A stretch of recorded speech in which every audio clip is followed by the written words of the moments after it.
नमस्कार मित्रांनो, वंदे मातरम. वास्तवावर बोलू काहीतरी या शृंखलेमध्ये पुन्हा एकदा आपलं स्वागत. मी आपला मित्र राजेश वासंती सावाजी तुळस. मित्रांनो, पश्चिम बंगालचा हा जो विजय झालाय ना भारतीय जनता पार्टीचा, होतो ना भविष्यतो, अशी चर्चा चालू आहे.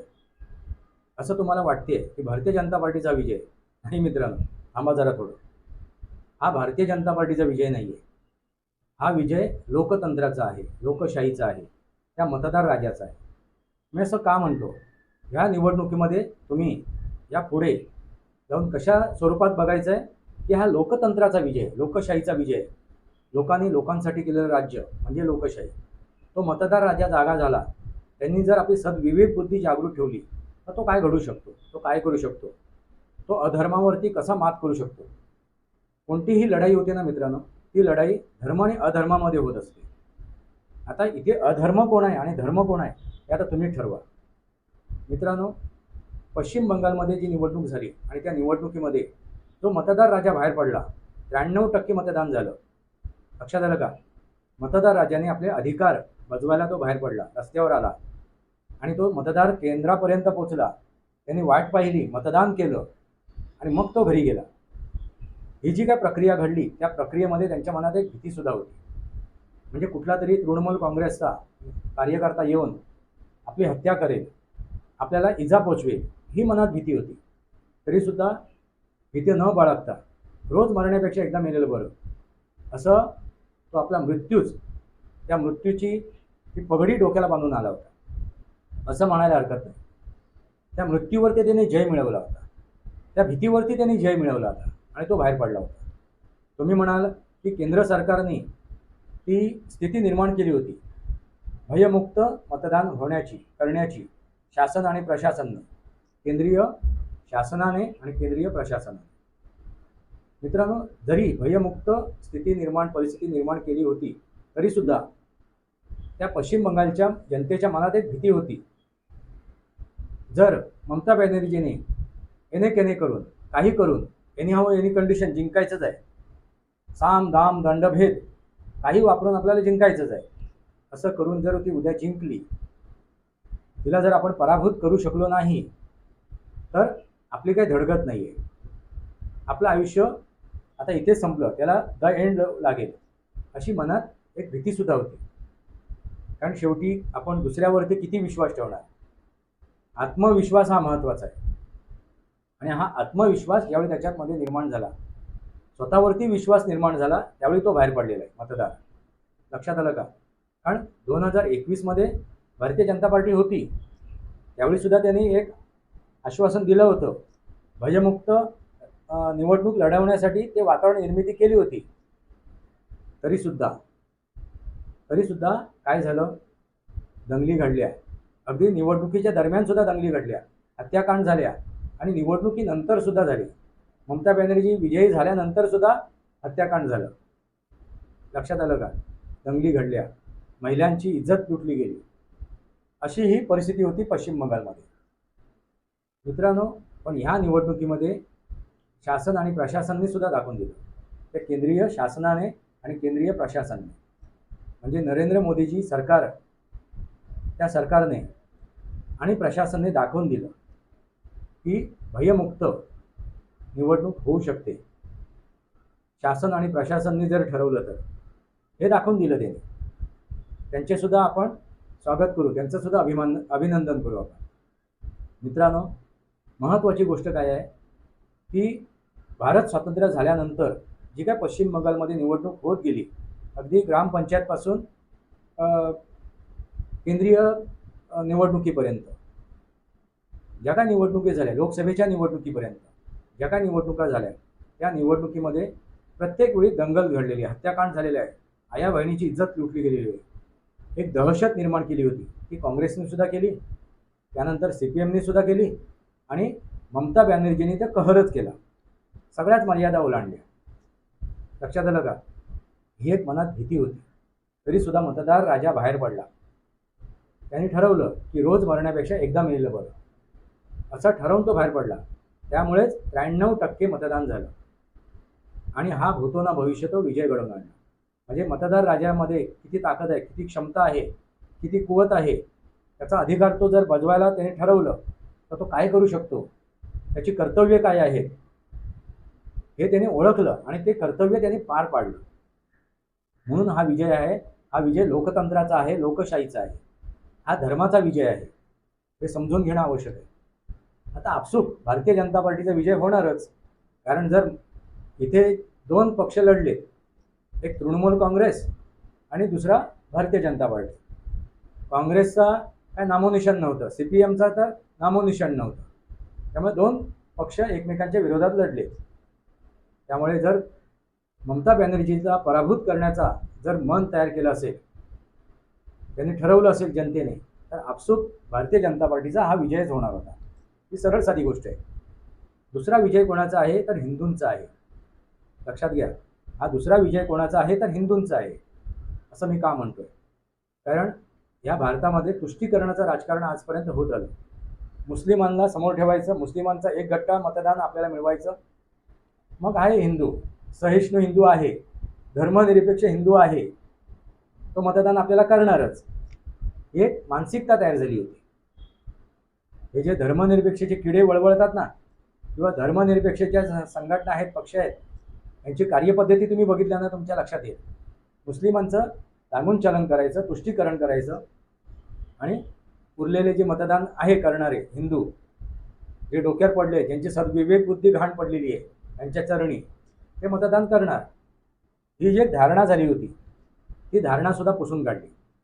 कारण तुम्ही नुकतंच महाराष्ट्रामध्ये झालेली निवडणूक पाहिली असाल, यावेळी कट्टर हिंदुत्व असलेले बाळासाहेबांचे सुपुत्र, हिंदू हृदय सम्राट बाळासाहेब ठाकरेंचे सुपुत्र, यांनी ज्यावेळी मुसलमानांचं लांबून चालन चालू केलं, तुष्टीकरण चालू केलं, त्यावेळी तुमच्या लक्षात आलंच असेल. म्हणजे हे धर्मनिरपेक्षाचा किडा तयार झाला होता हा उद्धव ठाकरे. आजही तोच आहे. आता हे राज ठाकरे सुद्धा त्याच दिशेने चालले आहेत. असो मित्रांनो, तर ही पश्चिम बंगालची जी निवडणूक आहे ती हिंदूंनी लढवली. हिंदूंनी दाखवून दिलं की आमच्याकडे जर तुम्ही दुर्लक्ष कराल, आम्हाला जर तुम्ही हे समजाल, काय कमी समजाल, तर आमची ताकद आम्हाला तुम्हाला दाखवावी लागेल. आणि ती ताकद दाखवून दिली. त्या नागरिकांनी ताकद दाखवून दिली. अधर्माचा खात्मा केला, त्या अराजकतेचा खात्मा केला असं म्हणायला हरकत नाही. कारण संदेश खाली तुम्ही विसरला असाल. त्या महिला डॉक्टरची इज्जत लुटून तिचा हत्या करण्यात आली हे तुम्ही विसरला असाल, पण पश्चिम बंगालची जनता विसरली नाही. त्या पश्चिम बंगालमध्ये आजपर्यंत घडत आलेल्या त्या दंगली, तो हत्याकांड, महिलांवरती झालेली जबरदस्ती, त्यांची लुटलेली इज्जत, हे तुम्ही विसरला असाल, पण पश्चिम बंगालची जनता विसरली नाही. म्हणजे अराजकता विसरली नाही पश्चिम बंगालची जनता. आणि त्यांनी मनात ठरवलं, ठाम ठरवलं, आणि त्या निवडणुकीचे निकाल त्यांनी लावलेत. आणि या निकालामध्ये कोणाची लावली तर ममता बॅनर्जीची. तिला त्यांची जागा दाखवून दिली. त्या तृणमूल काँग्रेसला त्यांची जागा दाखवून दिली. त्या गुंडशाहीची, ही हुकुमशाहीची जागा दाखवून दिली. हाच लोकतंत्राचा विजय आहे. लोकांनी लोकांसाठी केलेलं राज्य म्हणजे लोकशाही. आणि तो मतदार राजा जागा झाला.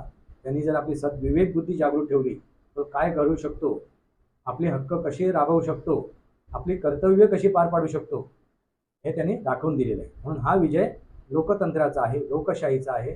आणि आपसूक हा विजय भारतीय जनता पार्टीचा झालेला आहे, होतो ना भविष्यात. आणि भारतीय जनता पार्टीला सुद्धा क्रेडिट देणं आवश्यक आहे, श्रेय देणं आवश्यक आहे. कारण नरेंद्र मोदीजी, अमित शाह, त्या केंद्राने, या शासनाने केंद्रीय प्रशासन राबवलं आणि भयमुक्त वातावरण निर्माण केलं. त्यामुळे त्या शासनाचं आणि त्या प्रशासनाचे सुद्धा आभार मानणे आवश्यक आहे. पण सर्वात महत्त्वाची गोष्ट, हे जरी भयमुक्त वातावरण निर्माण केलं तरीसुद्धा जी भीती होती मनात, ती भीती बाजूला ठेवून तो मतदार राजा बाहेर पडला. आणि त्या मतदार राजाने केलेले हे मतदान आहे. आणि ह्या समस्त भारतवर्षाला दाखवून दिलं आहे. एक उदाहरण आहे, पश्चिम बंगालची निवडणूक हे एक उदाहरण आहे समस्त भारतवर्षाला, फक्त भारतवर्षाला नव्हे तर पूर्ण जगाला. लक्षात आलं का, की नागरिकांनी जर ठरवलं तर नागरिक काय करू शकतो, नागरिक काय कोणाच्या विरोधात कसं काय लढू शकतो, आणि आपली हक्क आपले अधिकार कसे मिळवू शकतो हे त्यांनी दाखवून दिलेलं आहे. या अधिकाराची आणि हक्काची लढाई होती. आणि हा अधिकार आणि हक्क कोणाचे होते? तर त्या नागरिकांचे होते. मित्रांनो, संसदेमध्ये एक सांसद आपण पाठवतो किंवा विधानसभेमध्ये एक आपण विधायक पाठवतो. अशासाठी पाठवतो तर आपली प्रतिनिधित्व करण्यासाठी, जनतेचं प्रतिनिधित्व करण्यासाठी. मग आपण एखादा नगरसेवक निवडून देतो कशासाठी? तर जनतेचं प्रतिनिधित्व करण्यासाठी. ग्रामसेवक निवडून देतो, एक सरपंच निवडून देतो कशासाठी? तर जनतेचं प्रतिनिधित्व करण्यासाठी. तो आपला प्रतिनिधित्व करणारा असतो, तो आपला सेवक असतो. राजा कोण आहे? तर मतदार राजा आहे. आणि हे मतदार राजाने ओळखलं, उमजलं, त्याला कळलं आणि त्यांनी केलेलं हे मतदान आहे. न भीता न घाबरता तो बाहेर पडला. कुठलंही शस्त्र हातात न घेता, त्याच्या शस्त्र हातात एकच होतं, म्हणजे ते ईव्हीएमचं बटन दाबणं. आणि त्यांनी चोख ते पार पाडलं. ईव्हीएमचं बटन दाबलं आणि आपला प्रतिनिधित्व निवडला, आपला प्रतिनिधी निवडला. आणि तो प्रतिनिधी कोण आहे? तर भारतीय जनता पार्टीचा नेता, कार्यकर्ता. लक्षात आलं का? त्याला त्यांनी विधानसभेमध्ये पाठवलं आपला प्रतिनिधी म्हणून. म्हणून हा विजय कोणाचा आहे? तर भारतीय जनता पार्टीचा नव्हे, तर हा कोणाचा आहे? तर मतदार राजाचा, त्या लोकशाहीचा, लोकतंत्राचा. आणि हे उदाहरण लक्षात ठेवा, आपली सद्विवेक बुद्धी जागृत ठेवा. या अगोदर बऱ्याच वेळा मी म्हणालो आहे, अनेक वेळा माझे मुद्दे मांडलेले आहेत की मतदार राजा जर जागा झाला तर तो काय करू शकतो, आपले अधिकार आणि आपली कर्तव्य त्यांनी जर बजावले तर तो काय करू शकतो. हे उदाहरण आहे मित्रांनो. आणि हे उदाहरण तुम्ही आपल्या मनात कोरा. हे माझं आव्हान आहे तुम्हाला. लक्षात घ्या, हा विजय कोणाचा आहे? तर लोकशाहीचा, लोकतंत्राचा, मतदार राजाचा आहे. भूतो ना भविष्यतो. म्हणून 95% मला तर वाटत होते की 100% मतदान होईल. जी काय परिस्थिती निर्माण झाली होती, जी काय स्थिती निर्माण झाली होती, ती स्थिती पाहता, परिस्थिती पाहता, त्या जनतेचे मनातील गोष्टी समजून घेता मला तर असं वाटलं होतं तर 100% मतदान होईल. आता मुसलमानाने जर नक्की ठरवलं होतं की आम्ही 100% मतदान तृणमूल काँग्रेसला करणार, पण हीच गोष्ट हिंदूंनी सुद्धा लक्षात आणली आणि त्यांनी सुद्धा 100% मतदान केलं असं म्हणायला हरकत नाही. तो हिंदू सुद्धा बाहेर पडला.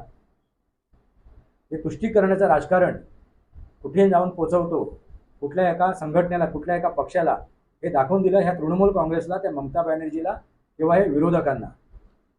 लक्षात आलं का? स्टालिन म्हणत होते, स्टालिनचे पुत्र उदयनिधी म्हणत होते सनातन हा डेंग्यू मलेरिया आहे. त्यांनी तिथे दाखवून दिलं तामिळनाडूमध्ये, त्यांची जागा दाखवून दिली. हा लोकतंत्राचा विजय आहे, लोकशाहीचा विजय आहे. लक्षात आलं का? काय सांगतोय मी तुमच्यासमोर, काय मांडतोय? आसाममध्ये जो विजय झाला तो सुद्धा लोकतंत्राचा आहे, लोकशाहीचा आहे. भारतीय जनता पार्टी हा विजय झालाय, आपसूक त्यांचा विजय आहे. पण हा विजय कोणाचा आहे? लोकतंत्राचा, लोकशाहीचा, त्या मतदार राजाचा. हे समजून घेणं आवश्यक आहे. ते जर आपल्याला समजलं तर ह्यापुढे आपली उन्नती, आपली प्रगती, आपला विकास हा निश्चित आहे. कारण विकास घडवायचा असेल तर योग्य प्रतिनिधी, योग्य संघटना निवडून देणं आवश्यक आहे. हे जाणलं त्या संघटनेने, त्या मतदार राजाने. आणि मतदार राजाने भारतीय जनता पार्टीला सुद्धा दाखवून दिलेलं आहे की तुम्ही जर हीच चूक कराल, अधर्म कराल, अराजकता माजवाल तर तुम्हालाही असंच उलथून टाकलं जाईल, तुमची ही दुर्दशा होऊ शकते. हे सुद्धा दाखवून दिलेलं आहे कोणी? त्या मतदार राजाने. त्यावर तुम्ही सावध व्हा आणि आपल्या सद्विवेक बुद्धीचा वापर करून शासन आणि प्रशासन राबवा आणि राज्याचा विकास करा, जनतेचा विकास करा, जनतेला समृद्ध करा, जनतेच्या अडीअडचणी दूर करा, जनतेचे प्रश्न सोडवा, या राज्याचे प्रश्न सोडवा. हेच ते वास्तव आहे. हे दाखवून देणारा कोण आहे? तर पश्चिम बंगालचा मतदार राजा. लक्षात आला का? कोण आहे? मतदार राजा पश्चिम बंगालचा. यांनी समस्त भारतवर्षाला दाखवून दिलं आहे, समस्त जगाला दाखवून दिलं आहे लोकांमध्ये ताकद किती आहे. मग केवढीही मोठी हुकुमशाही असो, कितीही मोठी अराजकता असो, लोकांनी जर ठरवलं, तो जर रस्त्यावर उतरला, त्यांनी जर निर्णय आपल्या हातात घेतले, त्यांनी जर अधिकार आपल्या हातात घेतले तर तो काय घडवू शकतो. काय परिवर्तन आणू शकतो, काय भूतो न भविष्यात घडवू शकतो, हे त्यांनी दाखवून दिलेलं आहे. हेच ते वास्तव आहे. वास्तवावर बोलू काहीतरी माझ्या शृंखलेला सबस्क्राईब करा, बेल आयकॉन दाबा. माझे विचार कुठे लाईक करा, आपले विचार कमेंट बॉक्समध्ये मांडा. तुर्तास इतकंच. भारत माता की जय. वंदे मातरम. जय भारत, जय महाराष्ट्र, जय सनातन.